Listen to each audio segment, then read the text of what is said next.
Alright, hey guys, we're going to be taking this political spectrum quiz.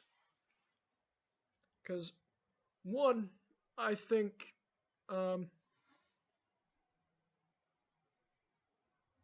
okay, one, I would honestly say, uh, knowing where you are in the political spectrum, it's a good generalization just to see kind of where you fit. I would say, but with any chart, with any data point you plot on the map, you don't really get much out of it. You don't really, it's harder to gauge where you really are. I mean, you can kind of guess where someone is based on where they're plot, but you might prioritize different issues, so it's, I think, always best to go through issue by issue. But yeah, so I think this is a good way to get to know, like, someone by seeing where they stand, how they would answer issue for issue. Alright, so laws should restrict abortion in all or most cases. I actually strongly disagree, and I think this is a good priority.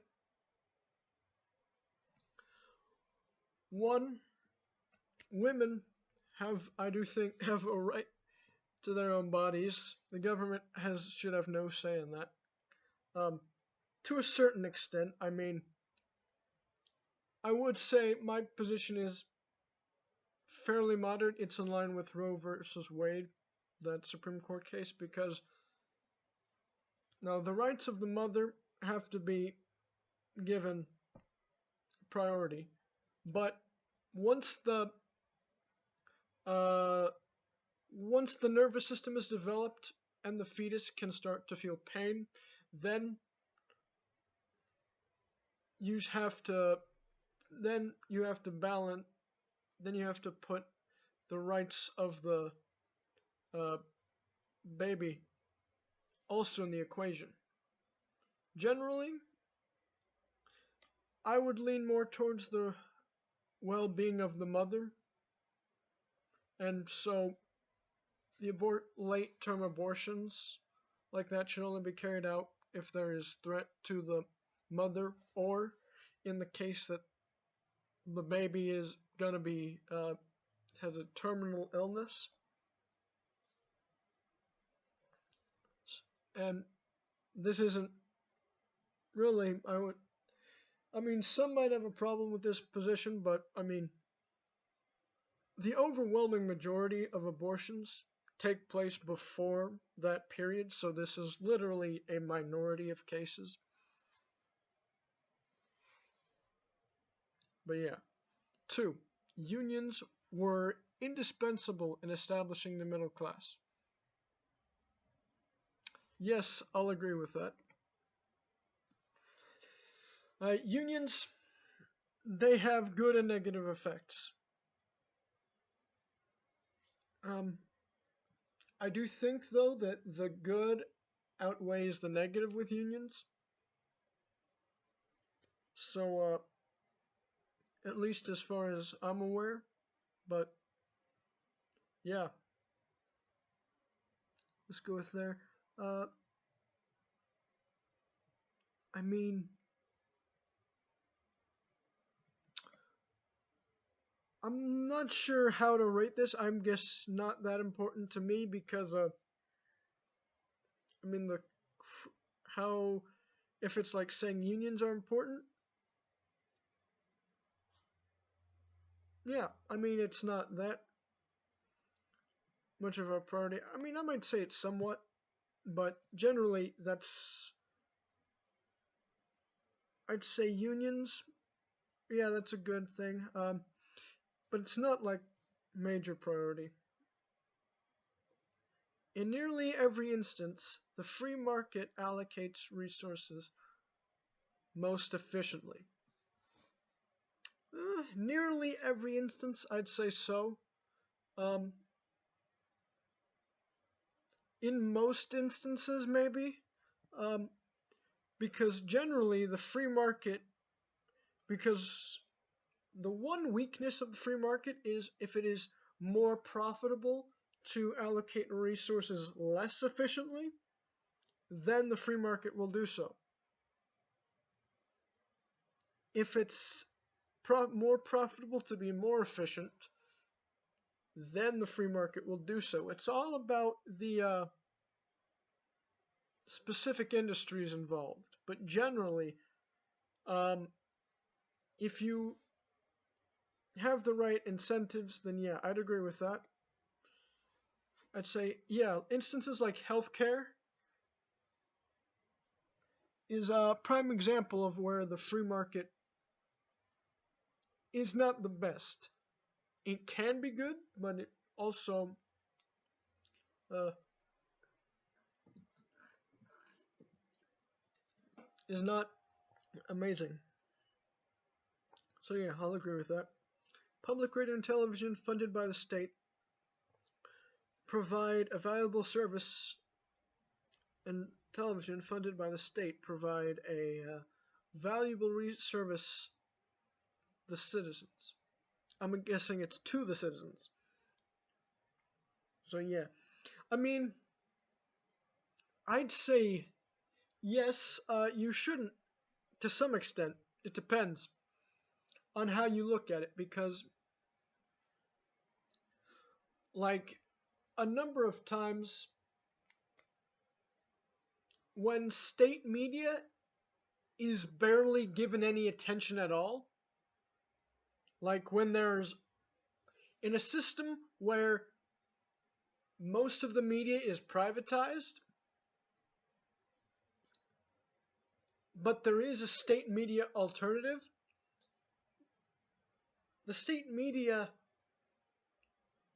can actually provide a valuable source, because it usually will show you what the government's doing and be a bit more objective than, say, private newscasters who are, I mean, spouting their opinion. I mean, you'll actually have hosts on CNN who give a much more establishment-oriented perspective than like the powers that be, like that'll just default agree with the Pentagon and the government powers that be, as opposed to being skeptical about people in power, having a healthy dose of skepticism with the stuff that they put out. So, ironically, in some cases, state media can actually be more objective than private media. It depends, again.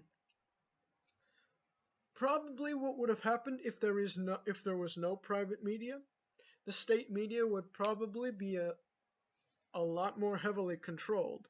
So I do think having that balance does provide a good service, but you always have to be very careful with how you view the media and how you look at what they're saying, because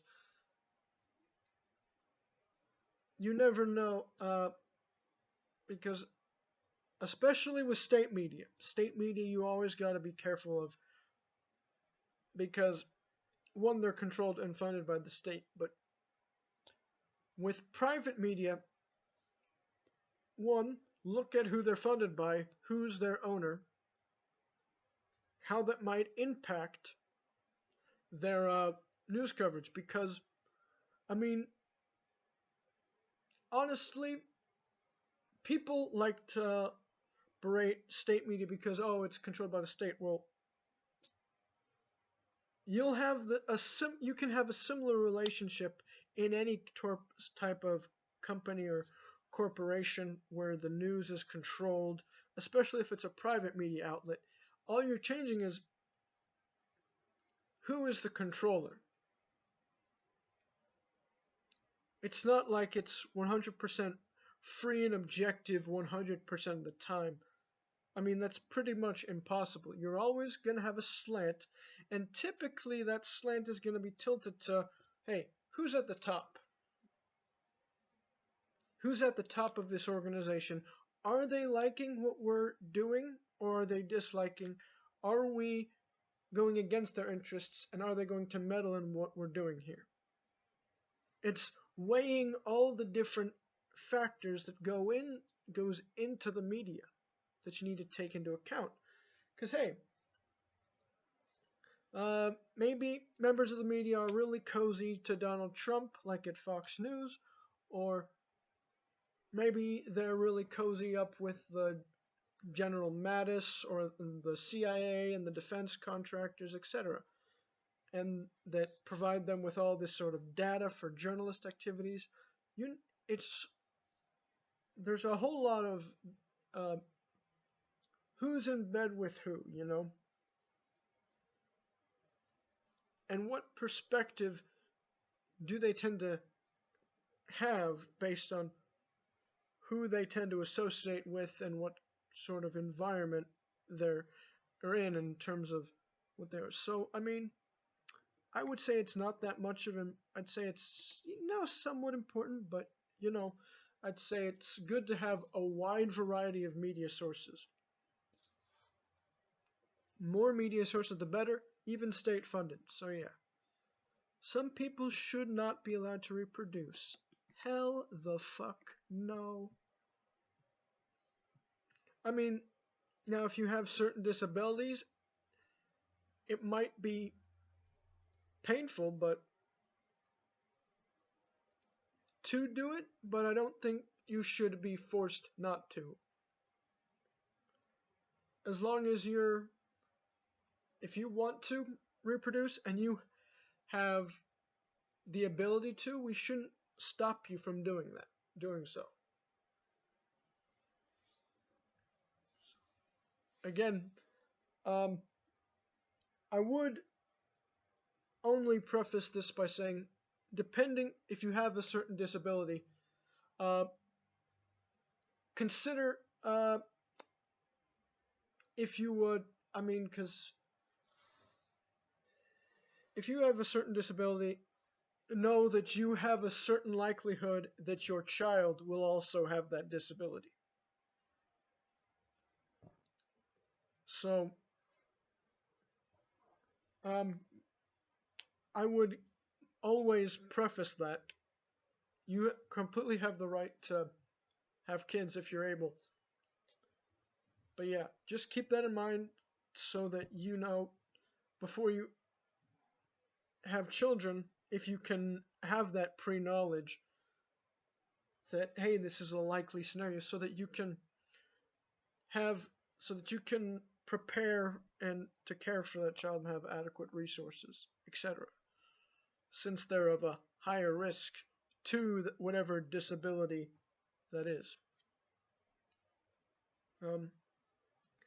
Access to health care is a right.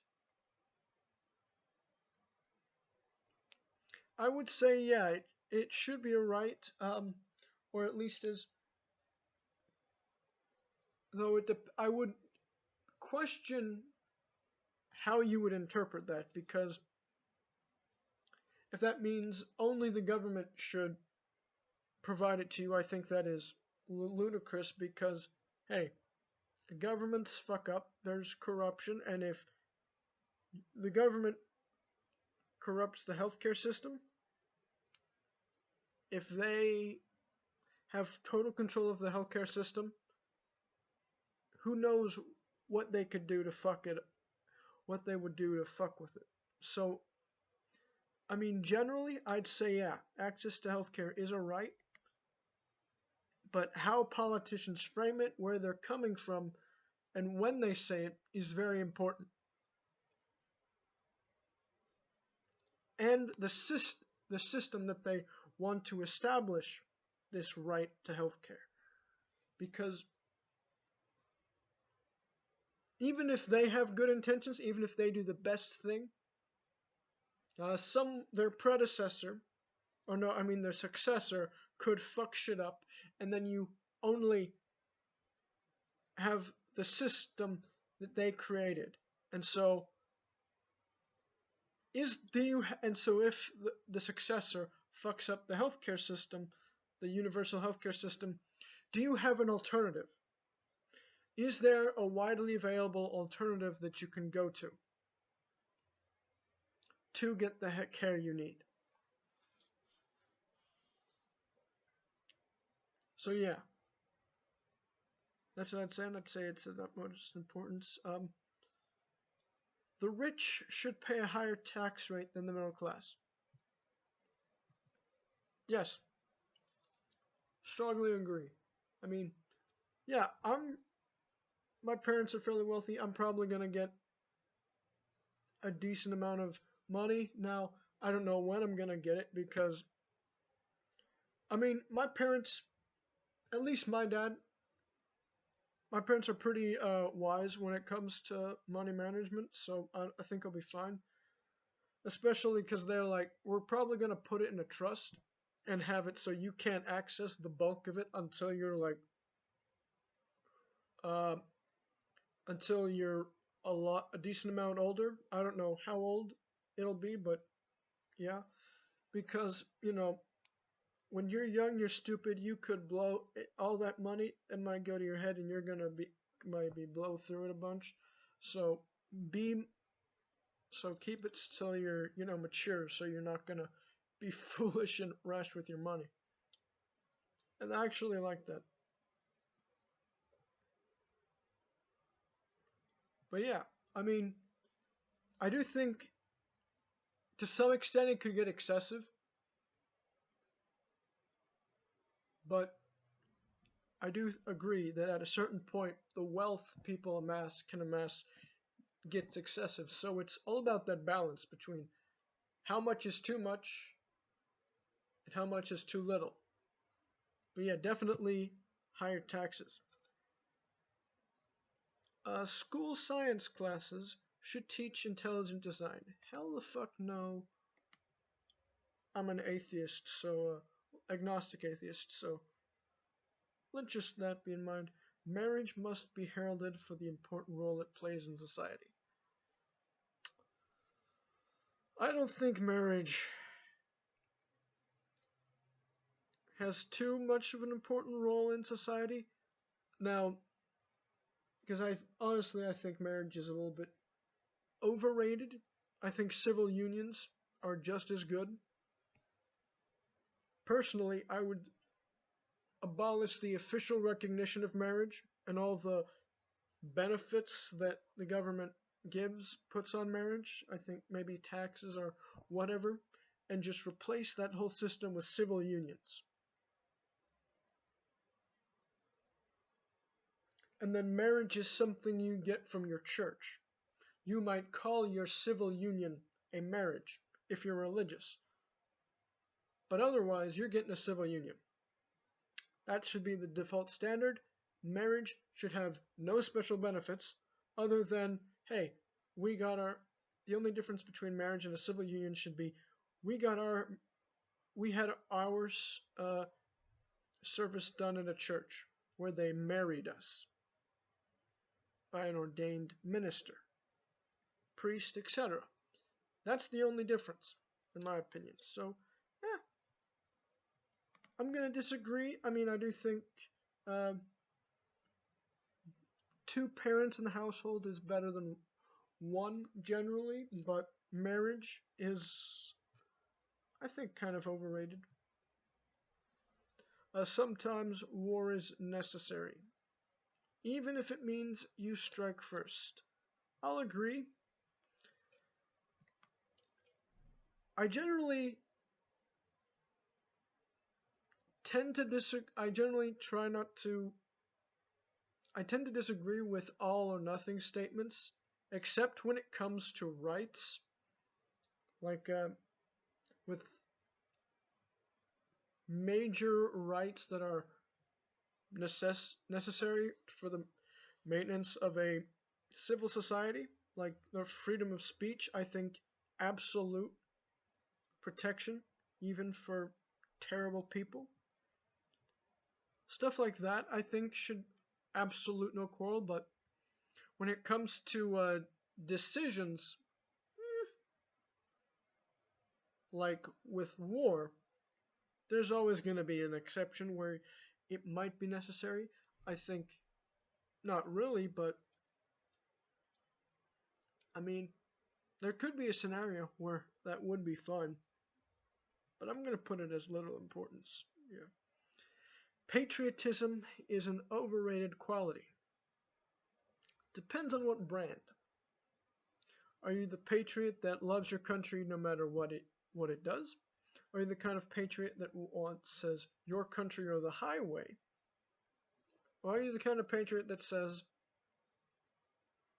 hey, I love my country, I love my state where I'm from, and I want to make it the best place it can be. It does some shit that I find abhorrent and that I hate, but I still love it, and I'm going to do my damnedest to make it better. Because that's the kind of patriotism that, because the last bit is the kind of patriotism I subscribe to. And the other two, the first two I mentioned, I think are, a lot of those first two I mentioned, they tend to overlap. And I think they're kind of stupid, so.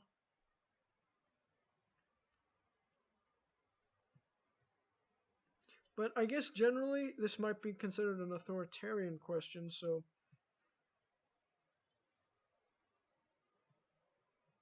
I mean,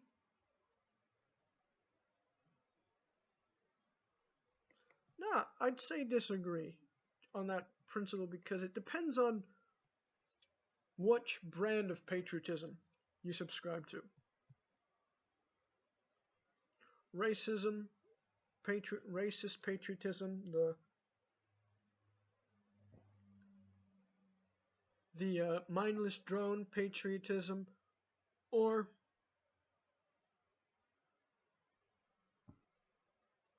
the reform patriotism. Because reform patriotism, I think, is the best way to go. Radio stations should be required to present balanced news coverage. Disagree. I mean, balanced news coverage is great, but the second you say should be required, who's going to enforce that? What standard are they going to use to enforce that? Enforcement is likely to change probably who's in power and who's not. So I would say it is incumbent on the individual to get a balanced news coverage. Say, what's the other side saying? Get multiple perspectives. I think that is an individual, not a top bottom up solution, not a top down thing. Government should do something about the increasing violence in video games.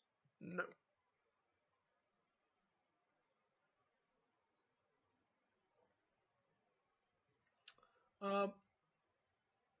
The only thing I think what the government is currently doing is good enough. Ratings. Or, no, not what the government, but what the industry is self-doing. Because the industry is having self-enforced rating systems for mature and mature and up. Now, of course, I think it's getting a little bit more difficult because brick and mortar stores are becoming less viable than online, which there's a lot more room for kids to get a hold of shit online. But generally, I'm against the government getting involved in that sort of shit.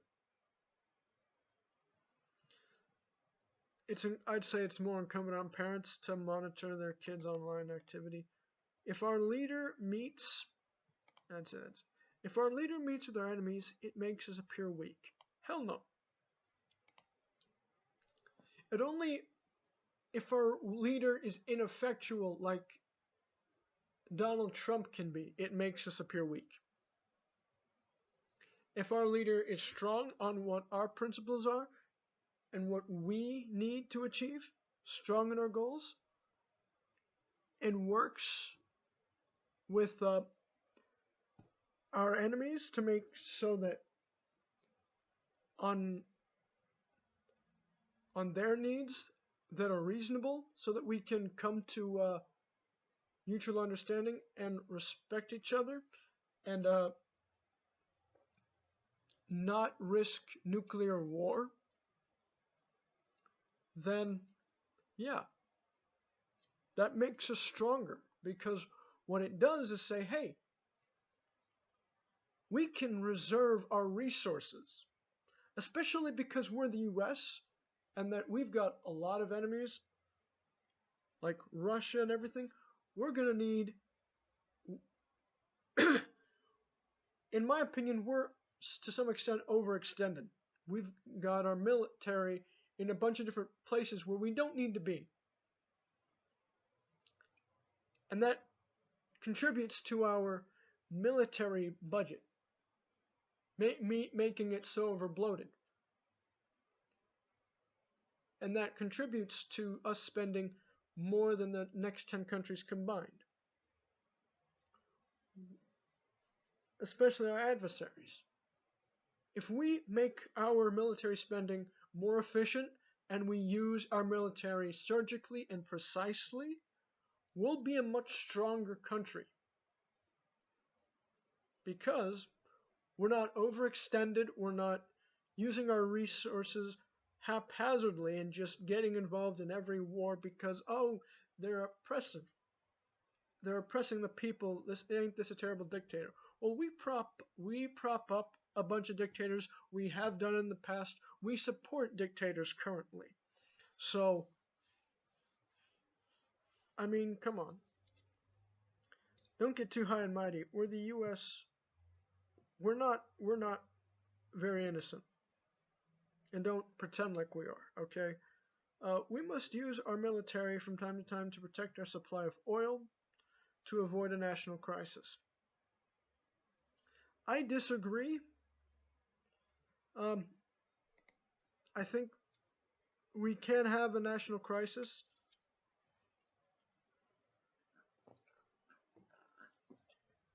but not military force, no.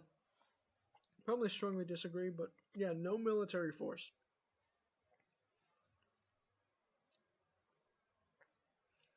Unless, the only time I would consider using military force that we would secure our supply of oil is if it's an international effort to kick out bad actors, to kick out aggressors and bad actors from an area, restore balance and peace to the region, and so that we have commerce to where we're not stealing the oil, but the people who have the oil sell it to us, will still sell it to us. We have that kind of a friendly relationship.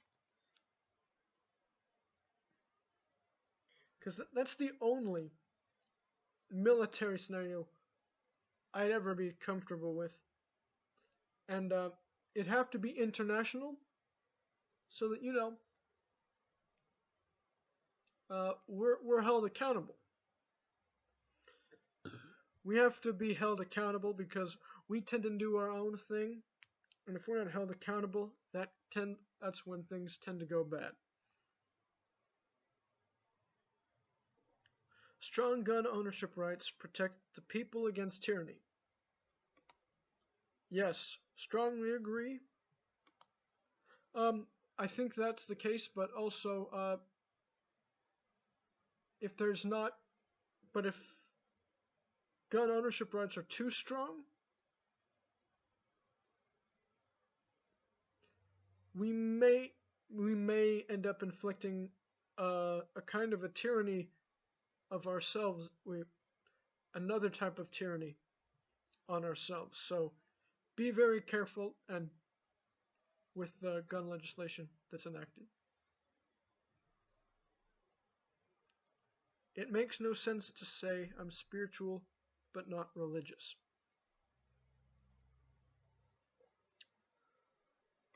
I'm neutral. I mean, I kind of disagree because I do get. I have felt like some of the bliss. I guess I would assume that's what they feel, but that's kind of people say that I'm spiritual, but I don't really attribute it to spiritualness. I just say, ah, that's just how I'm feeling, and I know it's like chemicals in the brain and shit. And I definitely ain't religious, you know. But hey, people say that. That's not a priority of mine, but hey, sure. I got no qualms with you. It is not government's responsibility to regulate pollution.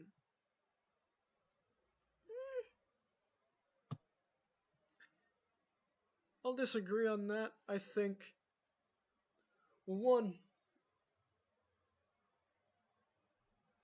to some extent, pollution, no matter where you are in the environmental argument, pollution can be bad for our short term survival. Like polluting the rivers poisons our water supply, the air, our oxygen supply. But even long term, I'm I definitely believe that it's there, but and definitely to what extent we can actually save things is highly questionable, I think. But I'd definitely say government should be more regulatory in pollution because honestly, policing our individual selves to reduce our own impact on the climate is silly. I mean, the companies produce 71% of the emissions. Individuals produce 25%.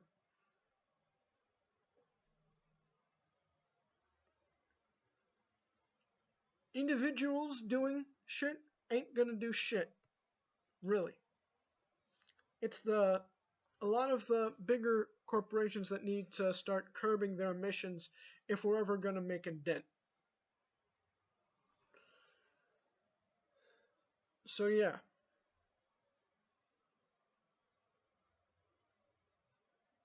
So that's the thing where I think government, in order for environmental action to be actually somewhat effective, there has to be regulation. To what extent and how quickly, uh, I would say that's up for debate, but we definitely have a short window. I put that as more important. Um, Gay marriage should be forbidden? Absolutely not. Um, One, I would say it's up to the individual church whether they want to allow gay marriage. But according to the state, in my opinion, it should all be civil unions. Straight, gay, whatever. Civil union. Marriage is between you, the church, and God.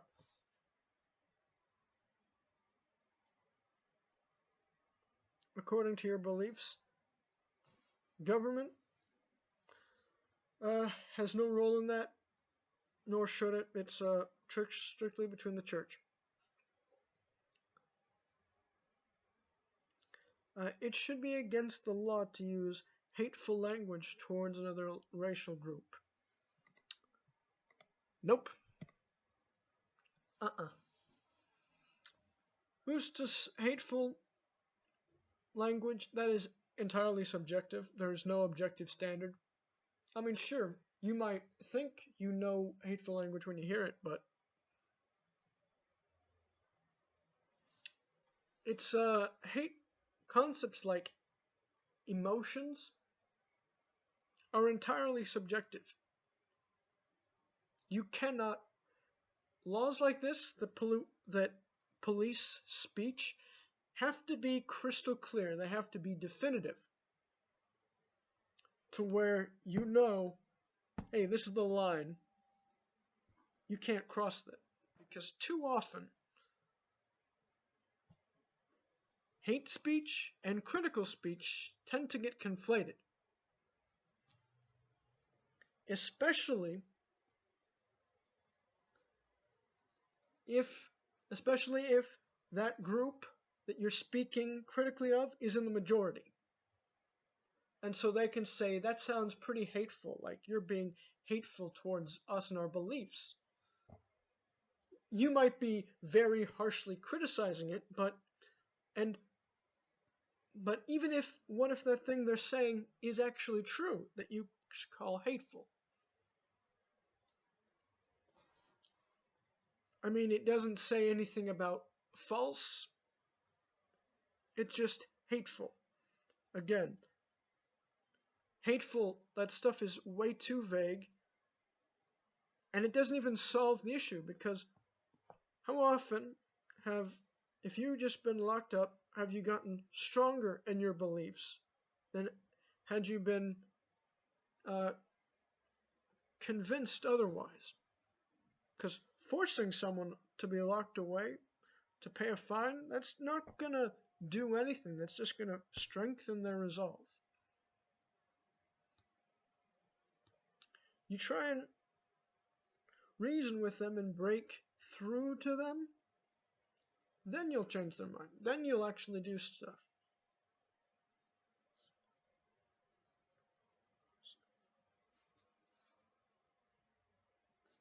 So yeah, high priority. No. Government should ensure that all citizens meet a minimum standard of living.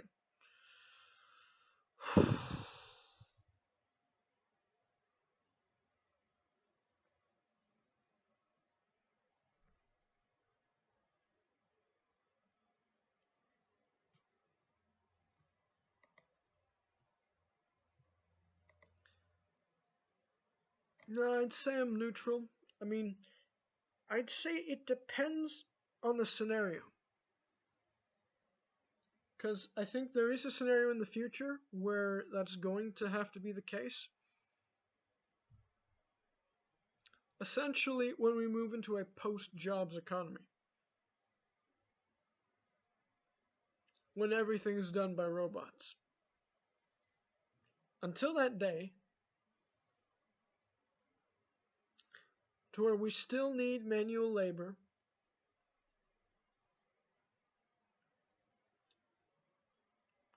we do need to have a punishment system. I mean, universal basic income, universal basic living, that's been shown to have adverse effects. Like, people have less incentive to work, and then that basically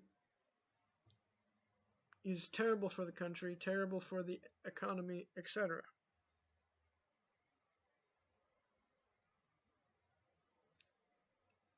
Now, is it wrong to enforce moral behavior? It is wrong to enforce moral behavior through the law because this infringes upon an individual's freedom.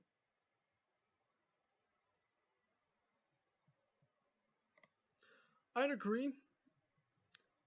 I will agree. Depends on the specific moral behavior because, again, sometimes what we consider to be moral behavior is societal does, like with killing in cold blood, which we consider to be murder, stealing, etc.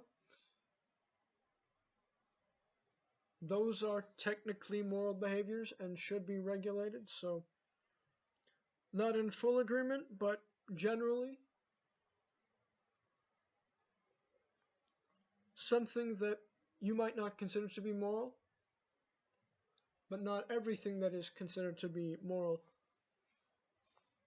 should be illegal, and so I still technically an agreement. Immigration restrictions are economically protectionist. Non-citizens should be allowed to sell their labor domestically at a rate the market will pay.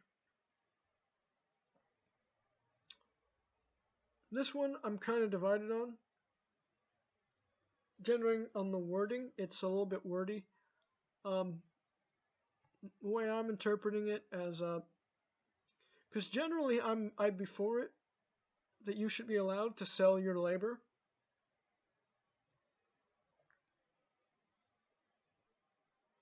For what it will pay, but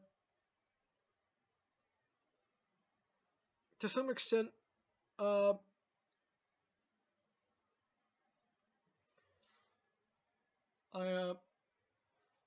am not sure because this could lead to artificially lower wages because immigrants coming in willing to work for less. So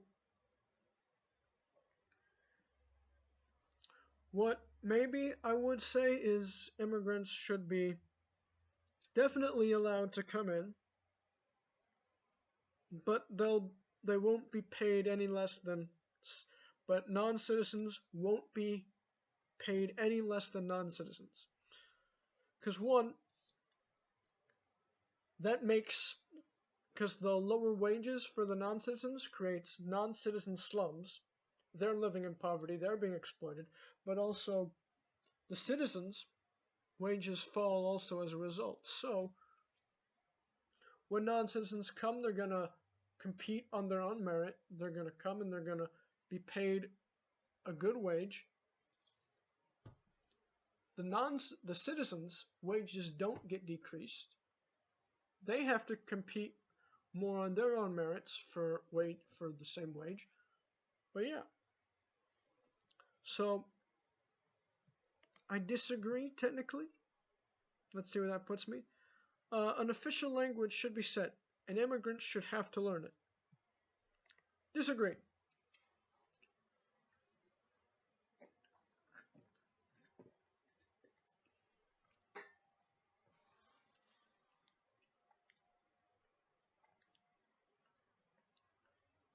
It'd definitely be advisable to learn it, but I don't think we should mandate you learn a language. Especially like when it comes to Spanish, I think generally what this does is because if we teach a second language, I think we should definitely prioritize the learning not just of foreign languages in our countries, but prioritizing the learning of minority languages, of spoken inside the country. Like so, like in most of the US, Spanish is the most sizable minority language. So we should preface learning Spanish in those parts of the country. Some, it's Spanish. I mean, some it's French. Like maybe around Quebec, and then the northern Canada region, and then also on the border with Canada, and then also in New Orleans with the Cajun community. So again, regional minority languages should always be prefaced. And other international languages should be given secondary priority.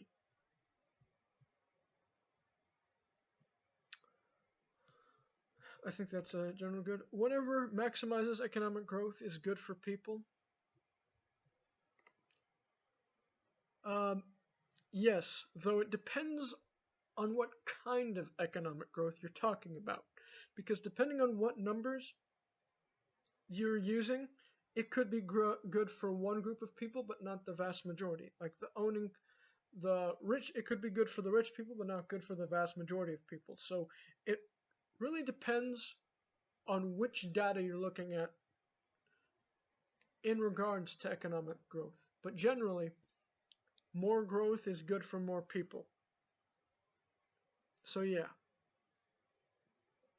Racial issues will never be resolved. It is human nature to prefer one's own race.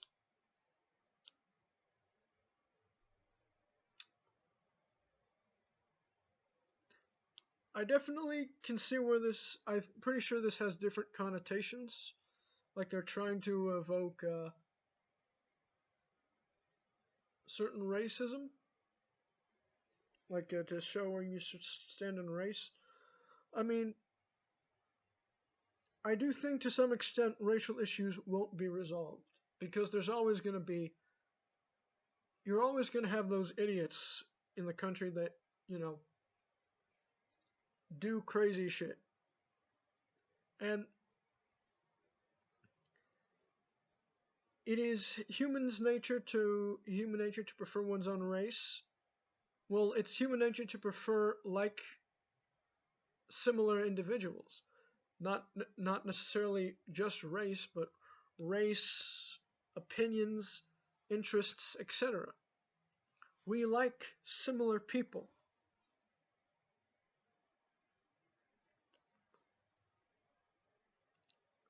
But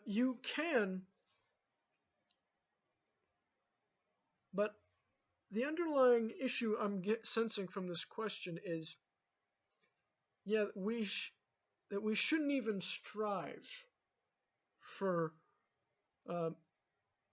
equality between races, for at least recognized equality, because technically the races are equal. It's the only inequality, natural inequality between the races is purely cosmetic. It's like, imagine if chocolate and vanilla tasted the same. They just look different.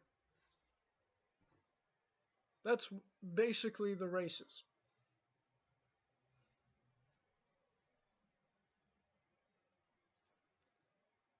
It's just, ooh, do you like brown ice cream, black ice cream, or white ice cream? That's really what you're saying. So yeah, I'm going to go with disagree because of the general feel I'm getting from this question. People with a criminal history should not be allowed to vote. Hell the fuck no. If you have a criminal history and you're completely done with your sentence, etc., you should vote. You should vote, you should be allowed to vote, nothing should stop you. Marijuana should be legal. Hell the fuck yeah. Boom. The state should fine television stations for broadcasting offensive language. Hell the fuck no. It does not make sense to understand the motivations of terrorists because they are self-evidently evil. Strongly disagree. Look, when it comes to religious and religious terrorists, they're not self-evidently evil. They're doing things that you might consider evil, but in their minds, it's not evil. So by learning the motivations, learning where they come from, you can, if you're doing something wrong that's making them act erratically, you can correct the things that you're doing wrong. Now, of course, be mindful. Just because they're acting erratically because of something you did doesn't mean you're doing wrong necessarily. Like, you could be completely minding your own business and they just are annoyed with you minding your own business and just lash out. But hey, let's say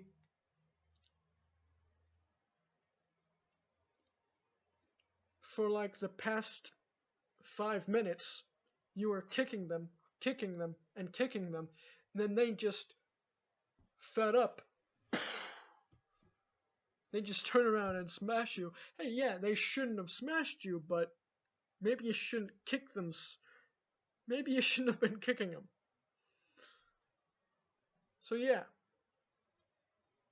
don't discount that they're doing what they're doing is completely wrong, but also understand them and see if they have legitimate grievances that you can correct, and then help them to understand why it's wrong, because that's the only reason only way you're really gonna succeed. Because punishing them, if you haven't addressed the root of why they've done this, if you're not correcting the root of their grievances, if you're not helping them come around to why this is wrong, you're never really gonna stop it. You're never gonna win them until you win the war of ideas.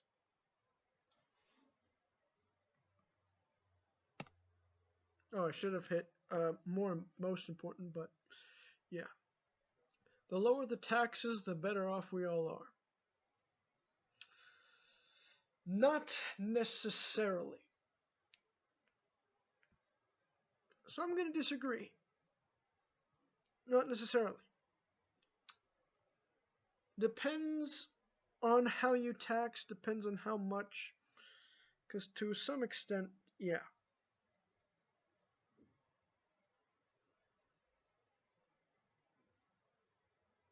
We're going to need it. Minority groups that have faced discrimination should receive help from the state to get on an equal footing.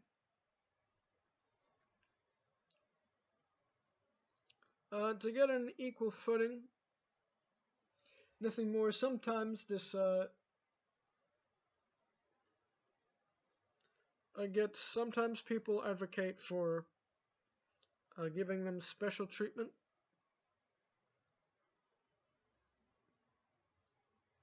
Like a separate, like some colleges, it's normal to give them, like minority students, separate student unions. I think that's ridiculous. They should get their own student union. Their normal student union should be representative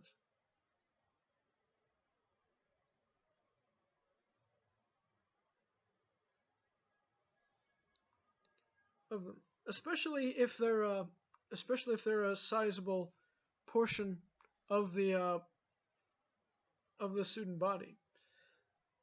Now,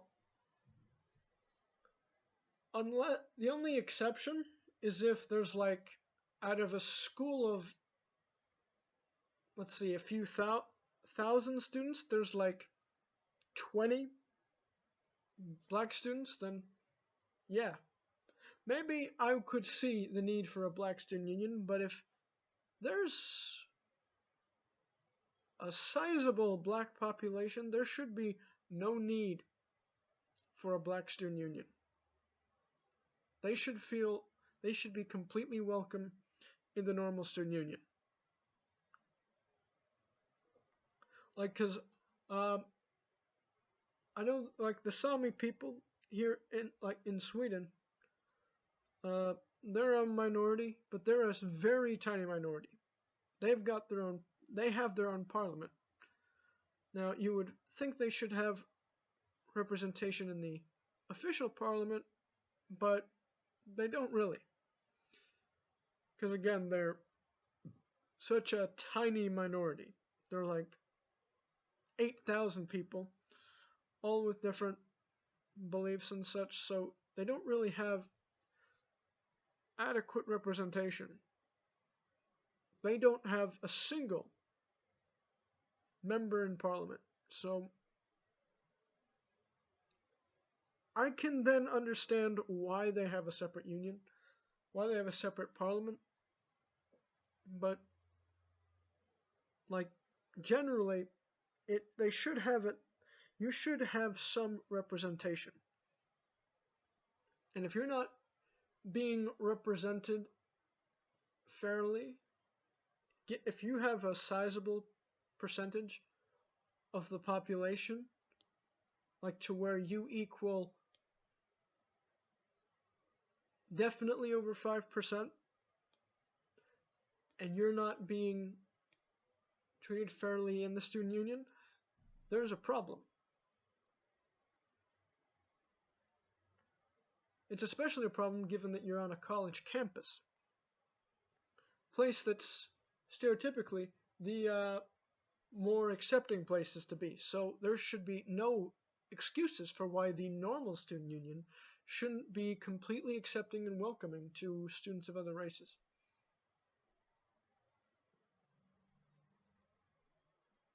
No excuses for that student union. Minority groups that have faced discrimination, yeah, so agree. But on the condition that that help be removed once an equal footing is established. Once that equal footing is established, once there's no bias, there's no discriminate, when there's no discrimination, when the discrimination is at such a low level that, oh, this employer's being an asswipe and not letting black students, oh, you've got a dozen other employers to choose who won't do that. So yeah, generally that's how I see it. It is wrong to question a leader in wartime. Hell the fuck no. That's when you should question the leader the most, because that's when they try and, get away with a lot of shit they really shouldn't be. Tighter regulation would have prevented the collapse of the lending industry. Yeah, it would have. I think that's a fair point. It makes sense and is fair that some people make much more money than others. It makes sense. It's not completely fair to make much more money, but definitely a healthy amount more. Maybe 20 or 40 to 1. But now it's like 300 to 1. So I think, yeah, I'll definitely agree that it makes sense, and to some extent is pretty fair that there's a divide, a substantial divide between people that make money. But to some extent, when that gets like way too out of proportion, that's not fair. That's way too unfair. Toppling enemy regimes to spread democracy. Make the world a safer place. Strongly disagree.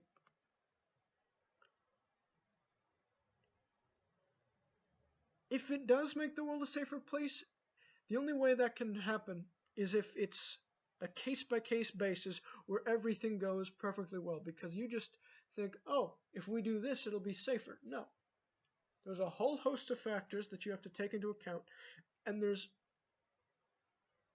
most of the time, it's a lose-lose situation.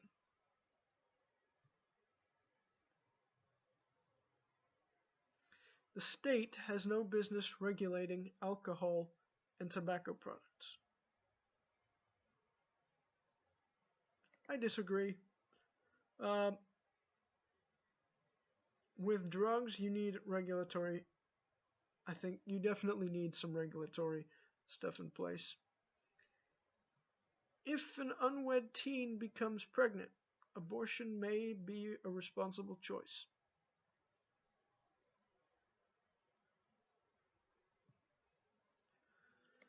Yeah, I definitely say it might be a responsible choice. I think it's definitely her decision. I mean, hey, if she has the resources, even though typically unwed teens tend to not have the resources to support a child, but hey, if she has well-off parents that can and will support her, can and will support the child, or the father can support the child, through payments, then yeah, it doesn't have to be a irresponsible choice to not get an abortion. International trade agreements should require environmental protections and workers' rights.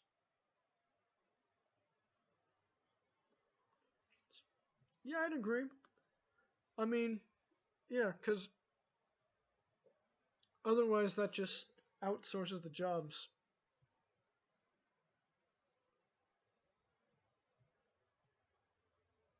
Gay equality is a sign of progress. I mean, technically yes, but what really is progress?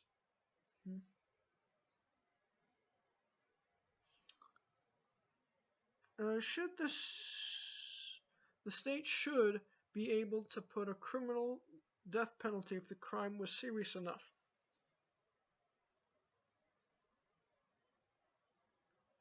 I am definitely normally would be in favor of a death penalty for a very serious crime, not murder. Murder is a serious crime, but I would consider genocide to be a very serious crime. Serial murder, serial rape, etc. Very serious crimes where you are a serial offender, not just a one-time deal. Not just a one-time or a two-time deal, or even three-time. If it has to be, you have to be like the worst of the worst, in my opinion, to even deserve the death penalty. But I do think should be allowed. But on principle, I'm gonna have to disagree because we can't 100% be certain that we are executing the guilty party. Maybe if though yeah, generally we can't really be certain. So if it is done, it should be done for the worst of the worst, where we are 100% sure they're the right person. There is zero doubt, if it's done at all. The military budget should be scaled back. Hell yes. But scaled back and forced to be scaled back and more efficient. So we're still the top military in the world, but we're using our resources a lot more efficiently so that we can spend more and do more than other nations. Because I think arguments in favor of raising the military spending are that we're not using our resources efficiently. So I say, use it efficiently and we can lower military spending, and so we're still have a stronger, more powerful military than the other nations, and we're efficient with our spending. So in wartime we can increase it, and we're getting even more worth from our military, instead of spending chunk loads and getting not that much. So yeah, economic competition results in innumerable innovations that improve all our lives. Strongly agree.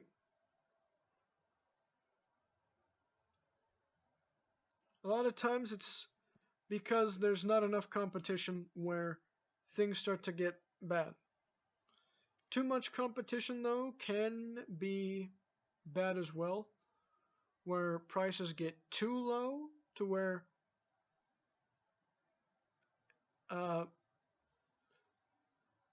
the cost of the goods is more than their value. So that's a bad spot to be in. or you can't sell it at a price that's sustainable. That's the negative of too much competition, but generally, so you want to make sure you're not getting too much carried away with it. It is not our place to condemn other cultures as backwards or barbaric. Disagree. If we see something as backwards or barbaric, we have the right to call it out. It is our place to call out when we see things that are backwards and barbaric.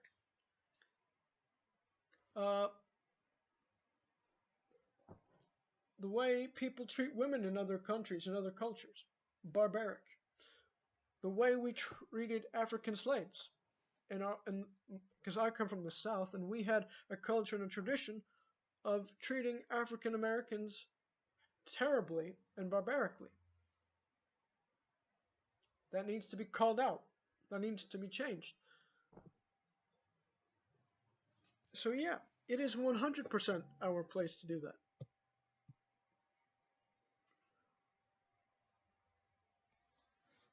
When one group is slaughtering another group somewhere in the world, we have a responsibility to intervene. I'm going to disagree. We do not have a responsibility to intervene. We can, but we don't have to. And we shouldn't, unless it is a sure thing that everything is going to go according to that. Everything is going to go right, and to the extent that now you can't 100% guarantee anything, but within the margin of error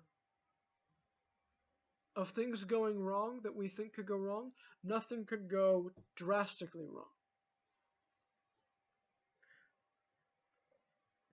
So no Iraq war, no nothing.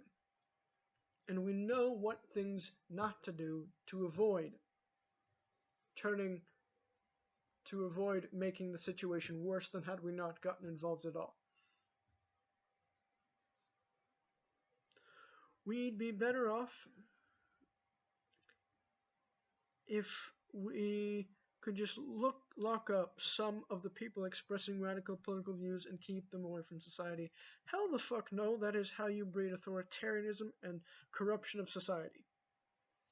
Unrestrained capitalism cannot last as wealth and power will concentrate to a small elite. Strongly agree. I am 100% against the concentration of power into a small elite. Wealth or state authority. It is a problem when young people display a lack of respect for authority. Disagree.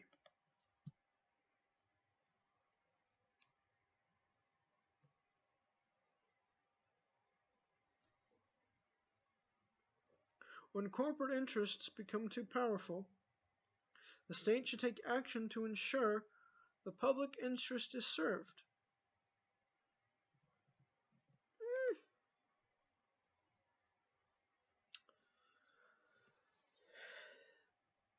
Definitely.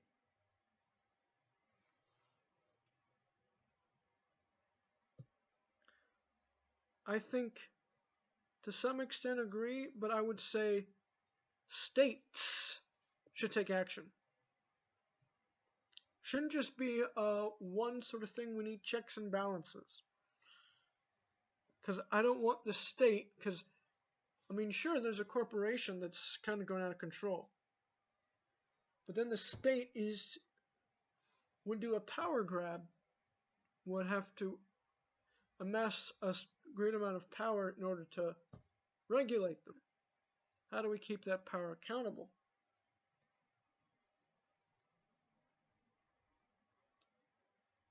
Checks and balances to stop that power from being way too unaccountable. A person's morality is of the most personal nature. Therefore, government should have no involvement in moral questions or promote moral behaviors.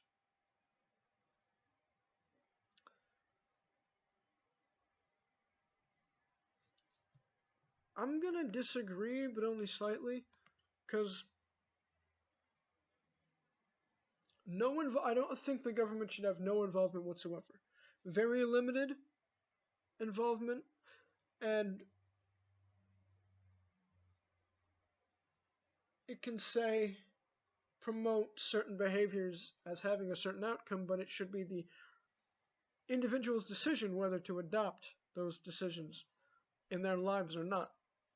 The state should not set a minimum wage. Strongly disagree.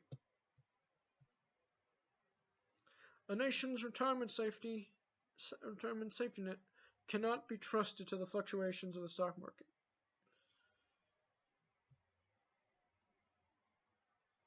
I'm neutral. I would say definitely neutral on that because it depends on the time. You can trust it certain times, you can't in other times, but maybe I'll go with agree. I definitely say you need a backup. Maybe more neutral. You definitely need a backup. You can't fully trust it, but you can trust it depending on the time. Offensive or blasphemous art should be suppressed. Strongly disagree. Yes. And then I am 18 to 29.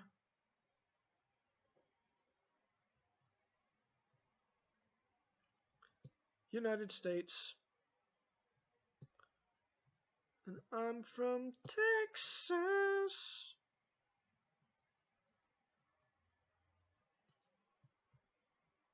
Okay, that's all I'm going to do.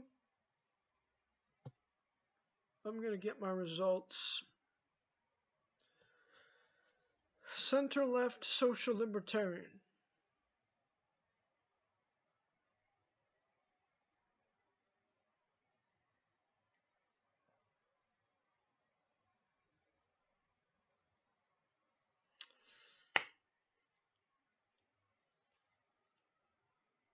Thank you. Left 2.89, libertarian 6.76. Alright, so I think I definitely say this is accurate, but I do think, like, this is generally accurate, I would say, but I do think this video as a whole is a much more accurate documentation of my political stance because it gets all the nuances included. And those nuances, I think, are very important.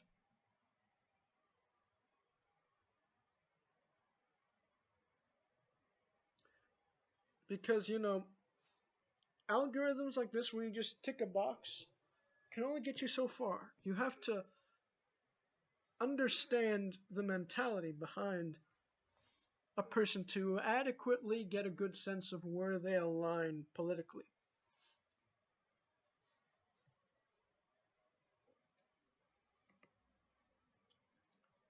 So this is me signing off.